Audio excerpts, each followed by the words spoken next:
Thanks for joining me. I am so excited to share this project with you. I've been working on it for a long time and I love the way it turned out. I think you're gonna like it too.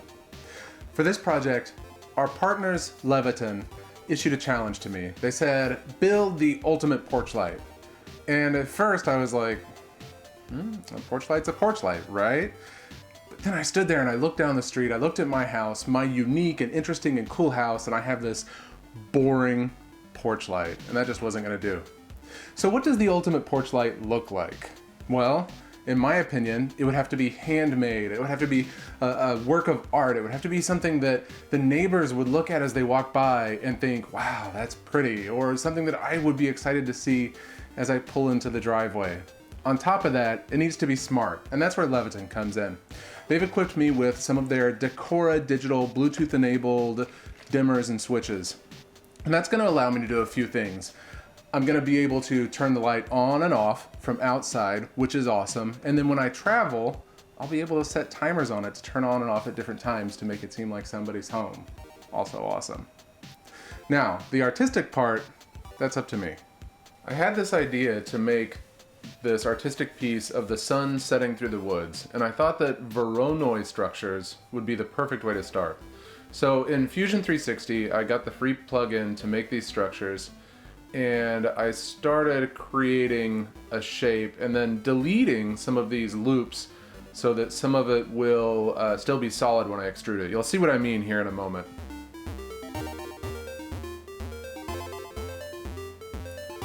After I extruded this shape, I ended up with the overall structure that I would use. I had to create a couple of these and make a few modifications to it for the final piece. So I captured this and I brought it into Photoshop to start deciding on glass colors.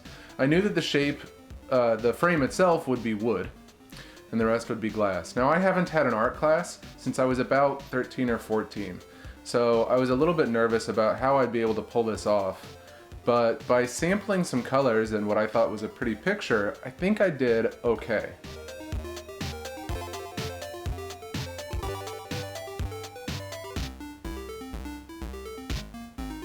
I wanted the sun coming through kind of right here in the middle with a mixture of the sky, leaves, and grass towards the bottom and top.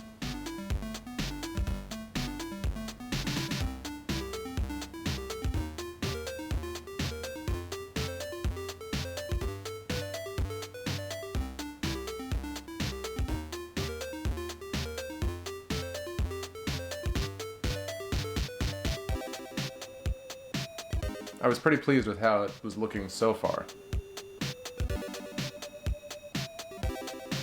Here's some reclaimed wood that I've been holding on to for this project. These cracks really shouldn't affect how this project comes together. I threw it on my CNC router and started to face it. You can see here my end mill is longer than my dust shoe, so it made an incredible mess. Note that it's kind of slightly crooked here on my table, and that ended up being something I had to repair much later in the process.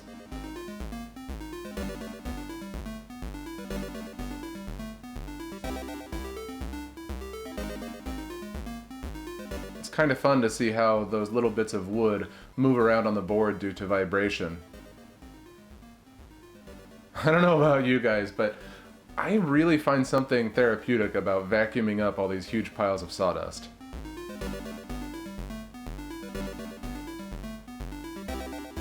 Cutting the shapes into the board required a little bit of trial and error. I ended up using a pocket to grind away all the wood. When I was doing outlines, just cutting outlines, I had a hard time getting it to work right without sticking a screw through every individual piece. So pockets worked great. After that, there was lots of sanding involved. You can see here there's these little kind of furry edges from the end mill that the sanding smooths out and takes away. Remember, I've done all this twice. The end result is this: two pieces that are nearly identical. One piece has these pockets on the inside that'll be used to hold the glass. I wanted to put the stain on ahead of time. That way I wasn't getting it all over the glass and having to clean it off.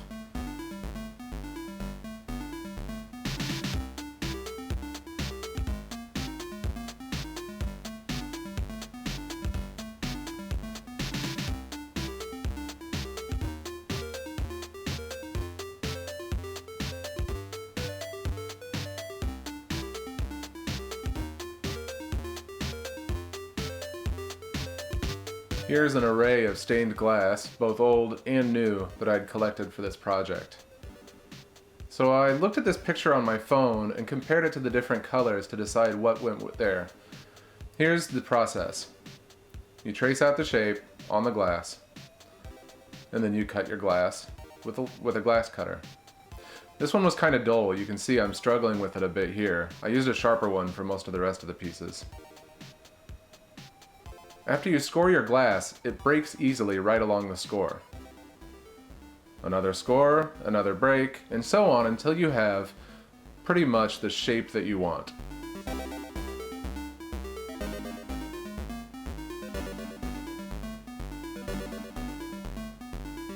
Some grinding helps get it into the perfect shape, and it just drops in place.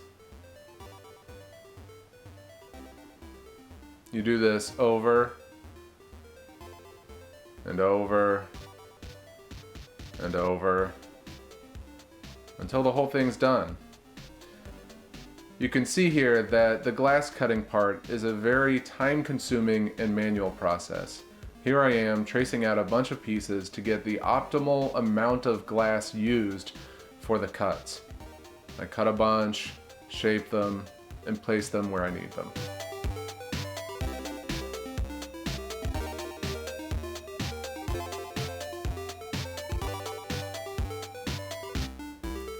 After all the pieces are cut, they're kind of dirty, they have pin marks on them, so I have to clean them up.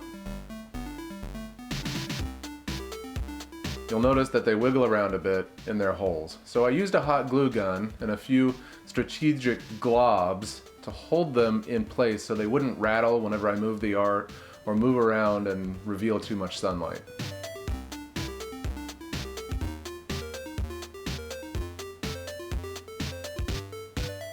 I was careful not to add too much hot glue because remember, I've got to glue these two pieces together and they need to fit snugly.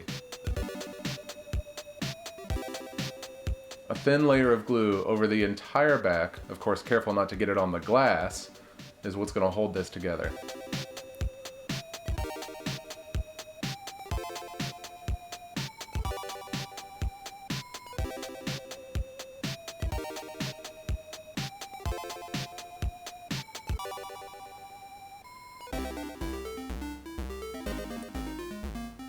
I clamped it as best I could. Really, I could have used an additional 2 or 4 or 6 or 8 clamps. You can never have too many clamps. But after a day of drying, it turned out really well. I was super excited at this point.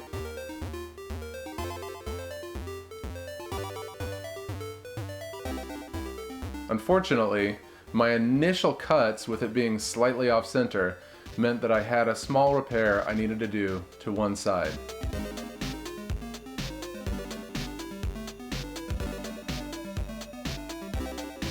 It's visible right there on top. So I cut a thin slice of that same reclaimed wood and just glued it onto the side there where I'd cut too shallow. A whole lot more sanding on the edges and an extra coat of stain over the whole thing really brings it together.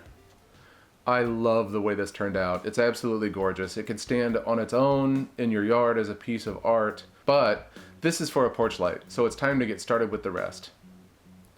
I took an LED fixture and disassembled it so that I could get the light bars out of it and mount on this piece of plywood as a base for the porch light.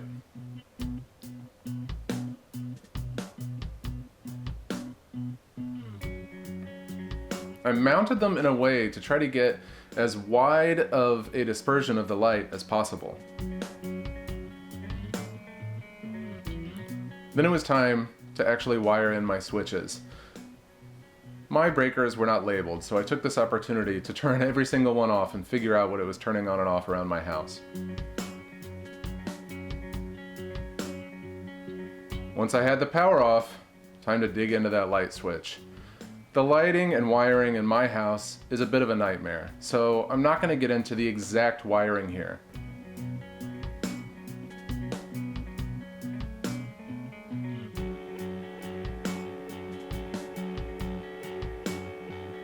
Luckily, Leviton includes fantastic directions with their switches.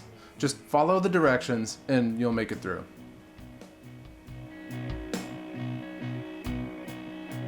After the switches were installed, tested, and working, I put the faceplate on. I like this snap-on method so you can't see screws on the outside, and they thought ahead by leaving these little gaps so that I could go in and adjust the distance out from the wall to be just right. I love the way it looks. It's nice and clean.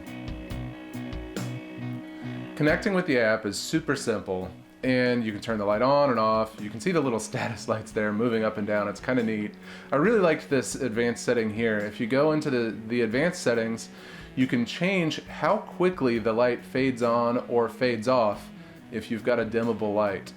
Watch those little status lights. You can see them drop at the speed that I just selected. And then whenever I travel out of town, scheduling an event is super easy. So, for example, here I am loading up and selecting Monday. I want it to go to 99 or well, actually 80% power at sunset, and it's saved. The end. That easy. Testing it outside, you can see it works just fine from a decent distance away, off and on. Works great.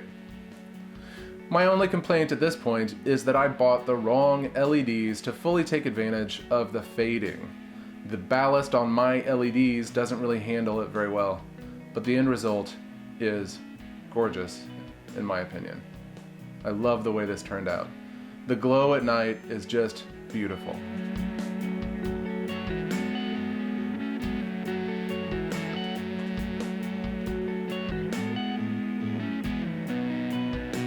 Thanks so much for watching this. I hope you learned something about the process or how you can make your own stuff, even if you don't have an artistic background.